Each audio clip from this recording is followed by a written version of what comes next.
Episode के starting में हम देखते हैं कि जी फैंग प्राइम मिनिस्टर लीसी के साथ में अभी भी चाय पी रहा होता है। तभी प्राइम मिनिस्टर लीसी कहते हैं कि ऐसा लगता है मास्टर जी फैंग काफ़ी दिनों से अपने गांव नहीं गए हैं। इस पर मास्टर जी फैंग बताते हैं कि मैं कई सालों से लू किंगडम में रह करके पढ़ाई कर रहा था, इसलिए मैं नहीं चाहता था कि मैं एक्सपर्ट बनने से पहले अपने गांव वापस आऊं। यह सुन करके प्राइम मिनिस्टर ली कहते हैं कि स्टडी जरूरी है, लेकिन अगर तुम बीच में अपने गांव आकर के अपने पुराने दोस्तों से मिलते हो तो इसमें कोई बुराई नहीं है।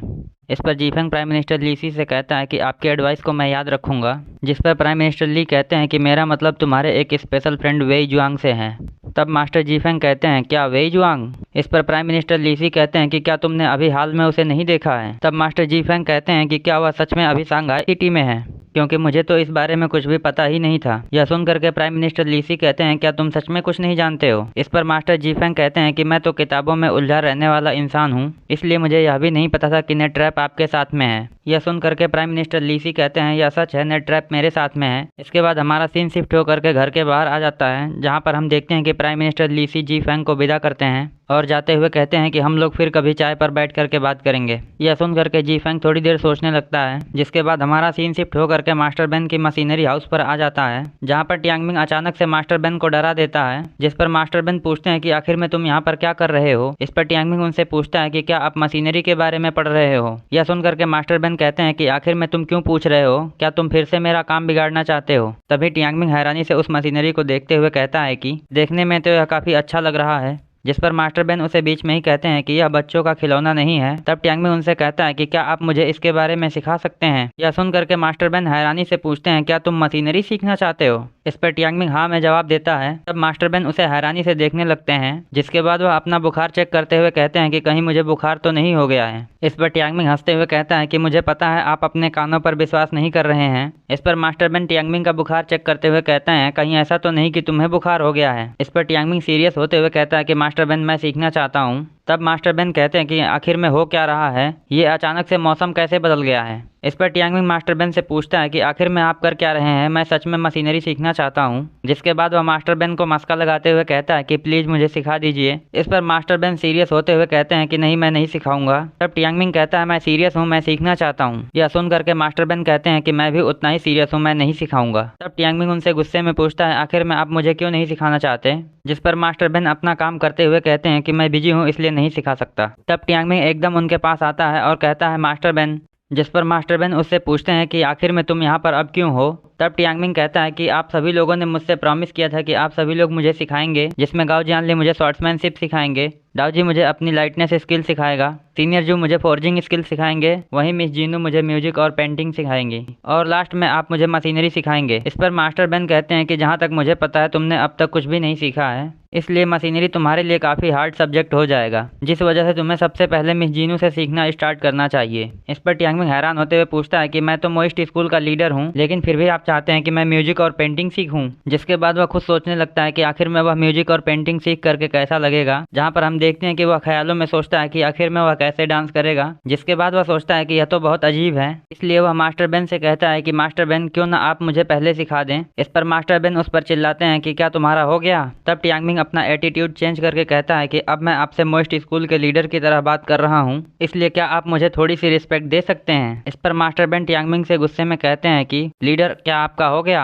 तब वह उनसे कहता है कि मोइस्ट स्कूल का लीडर होने के नाते मैंने कहा है कि आप मुझे मशीनरी सिखाएं, इसलिए क्या आपके पास मना करने का कोई खास रीजन है? यह सुन करके मास्टर बेन एकदम से शांत हो जाते हैं। तब टियांगमिंग वापस अपने फॉर्म में आते हुए कहता है कि इसका मतलब है कि आप मुझे सिखा रहे हैं। जिसके बाद टियांगमिंग कहता है कि मुझे पता है यह काम आपके लिए बहुत ही आसान है, इसलिए मैं चाहता हूं कि आप मुझे 3 दिनों में पूरी की पूरी मशीनरी सिखा दें। यह सुनकर के मास्टर बेन हैरान होते हुए कहते हैं कि आखिर में तुम क्या कह रहे हो, यह कैसे संभव है? तब टियांगमिंग हंसते हुए उनसे कहता है कि मेरे ख्याल से यह आपके लिए अच्छा चैलेंज होगा, इसलिए मैं भी उतना ही एक्साइटेड हूँ जितना कि आप। तब मास्टर बेन टियांगमिंग से कहते हैं कि क्या तुम्हें मैं एक्साइटेड नजर आ रहा हूँ? यह सुनकर के टियांगमिंग हंसता है और कहता है कि मेरे ख्याल से आप बहुत ही ज्यादा एक्साइटेड हैं। जिसके बाद वह वहाँ से जाते हुए कहता है कि मैं यहाँ से जा रहा हूँ, तब तक आप मेरा सिलेबस तैयार कर लो। इस पर मास्टर बेन उसे रोकने की कोशिश तो करते हैं, लेकिन कुछ कहते नहीं है। तभी टियांगमिंग अचानक से खुद ही रुक जाता है और कहता है कि मास्टर जी फैंग ने आपके लिए एक मैसेज भेजा है। उन्होंने कहा था कि नेट ट्रैप के लोगों ने उन पर नजर रखी हुई है। जिस पर मास्टर बेन कहते हैं कि नेट ट्रैप के लोग तो चारों तरफ हैं। जिसके बाद मास्टर बेन पूछते हैं कि आखिर में उस ब्लैक ड्रैगन स्क्रॉल का क्या हुआ? तब टियांगमिंग बताता है कि मास्टर जी फैंग ने कहा है कि वह उस स्क्रॉल को अच्छे से पढ़ेंगे, जिसके बाद अगर उन्हें कुछ मिलता है तो वह हम लोगों को इन्फॉर्म कर देंगे। इसके बाद हमारा सीन शिफ्ट होकर के एक दूसरी जगह आ जाता है, जहाँ पर मास्टर जी फेंग मास्टर यान से कहते हैं कि मैं आज प्राइम मिनिस्टर ली से मिला, उन्होंने आज मुझे चाय पर बुलाया था। जिस पर मास्टर यान कुछ नहीं कहते हैं। तब मास्टर जी फेंग बताते हैं कि वह मेरे साथ चाय नहीं पीना चाहते थे, क्योंकि वे जानते हैं हान फेई और मैं एक अच्छे दोस्त थे। इस पर मास्टर यान कहते हैं कि हान फेई और प्राइम मिनिस्टर ली सी दोनों ही मास्टर जुन के जूनियर स्टूडेंट थे। वे दोनों भले ही एक ही क्लास में पढ़ते थे, लेकिन कभी भी एक दूसरे को पसंद नहीं करते थे। जिसके बाद हान फेई किन एम्पायर से बहुत ही जलता था, जिस वजह से उसकी मौत बहुत ही अजीब तरीके से हो गई। तब मास्टर यान बताते हैं कि प्राइम मिनिस्टर ली के हाथों में बहुत ही ज्यादा पावर है, जिसके बाद वह बहुत ही स्मार्ट भी है, इसीलिए तुम्हें सावधान रहना चाहिए। इस पर मास्टर जी फेंग कहते हैं ठीक है, मैं ध्यान रखूंगा। तब मास्टर यान बताते हैं कि हान फेई की मौत एक बहुत ही अजीब तरीके से हुई थी, क्योंकि लोग कहते हैं कि जैसे ही हान फेई किन एम्पायर के जेल में पड़ा था, उसके अगले ही दिन वह बीमार हो गया था। जिसके बाद उसे तेज बुखार के साथ में उसके पूरे शरीर पर अजीब से निशान बन गए थे,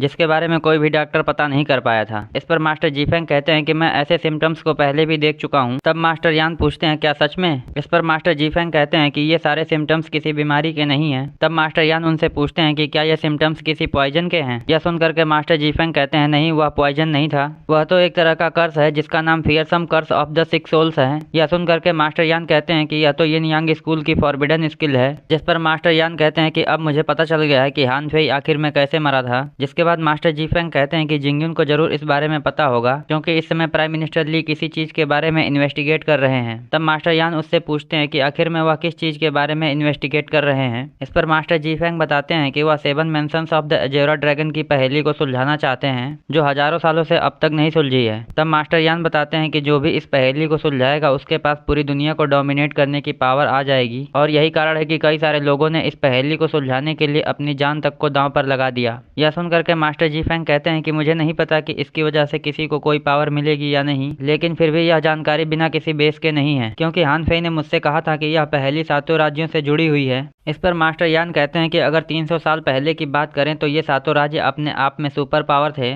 जिसके बाद अचानक से किन एम्पायर ने बाकी के 6 राज्यों को सरपास कर दिया। तब मास्टर जी फेंग कहते हैं कि अगर हान फेई की मौत यिन यांग स्कूल की वजह से हुई है तो जरूर उस पहेली का जवाब एक निश्चित जगह पर होगा। इस पर हमें उस बड़े से जहाज का सीन दिखाते हैं, जहाँ पर हम देखते हैं कि युनसेन यूवी के मैजिकल म्यूजिक बॉक्स के साथ में एक अजीब से बॉक्स को भी लाई होती है, और यूवी से कहती है कि कियान लॉन्ग तुम इस बॉक्स को खोलो। इस पर हम देखते हैं कि जैसे ही यूवी उस बॉक्स को हाथ लगाती है, उसके रॉयल ब्लड के होने के कारण वह बॉक्स ऑटोमेटिक ऑपरेट होने लगता है। जिस पर युनसेन कहती हैं कि कियान लॉन्ग तुम्हारे नाम का एक स्पेशल मतलब है। जिसके बाद अब तुम्हारे हाथों में हजारों साल पहले की एक अनसुलझी हुई पहेली है, जो फिर से अब दिन के उजाले में आ जाएगी। इसलिए कियान लॉन्ग क्या तुम्हें इसका मतलब पता है? तब यूवी उसे बताती है कि इसका मतलब है कि ड्रैगन आकाश में उड़ता है। तब हमें महान आदमी से मिलने का समय आता है। तब युनसेन उसे बताती है कि जिस दिन तुम 7 मेंशंस ऑफ द अजेरा ड्रैगन की पहेली को सुलझा दोगी, यह ड्रैगन जरूर उड़ेगा। यह सुन करके यूवी अपने गले का नेकलेस निकाल करके हाथों में ले लेती है। तभी हम देखते हैं कि युन जोंग उन लोगों को चोरी चोरी देख रहा होता है, जिस पर युनसेन जा करके वहाँ पर देखने की कोशिश करती है,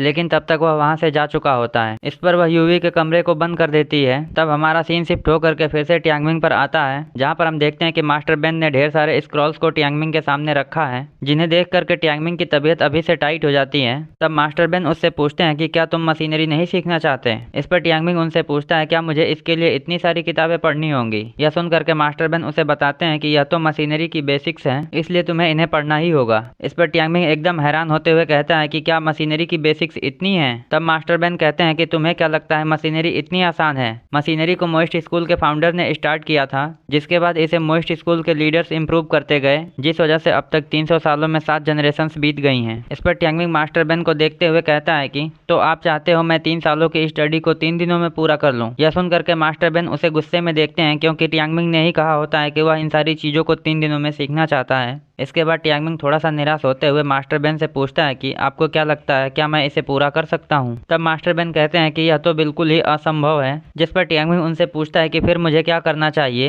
क्या इसे सीखने का कोई और तरीका नहीं है? तब मास्टर बेन कहते हैं कि नहीं, तुम्हें हार मान लेना चाहिए। यह सुन करके टियांगमिंग निराश होकर के वहाँ से जाने लगता है, लेकिन मास्टर बेन अचानक से उसे रोक देते हैं, जिस पर वह पूछता है कि आखिर में अब क्या है। लेकिन हम देखते हैं कि अचानक से मास्टर बेन कोई चीज़ ढूंढने लगते हैं, जिसके बाद हमारा एपिसोड यहीं पे एंड हो जाता है। I hope you guys like this video and subscribe my channel. और अगर आपने लास्ट एपिसोड ना देखा हो तो आप लेफ्ट वाली वीडियो पर क्लिक करके देख सकते हैं।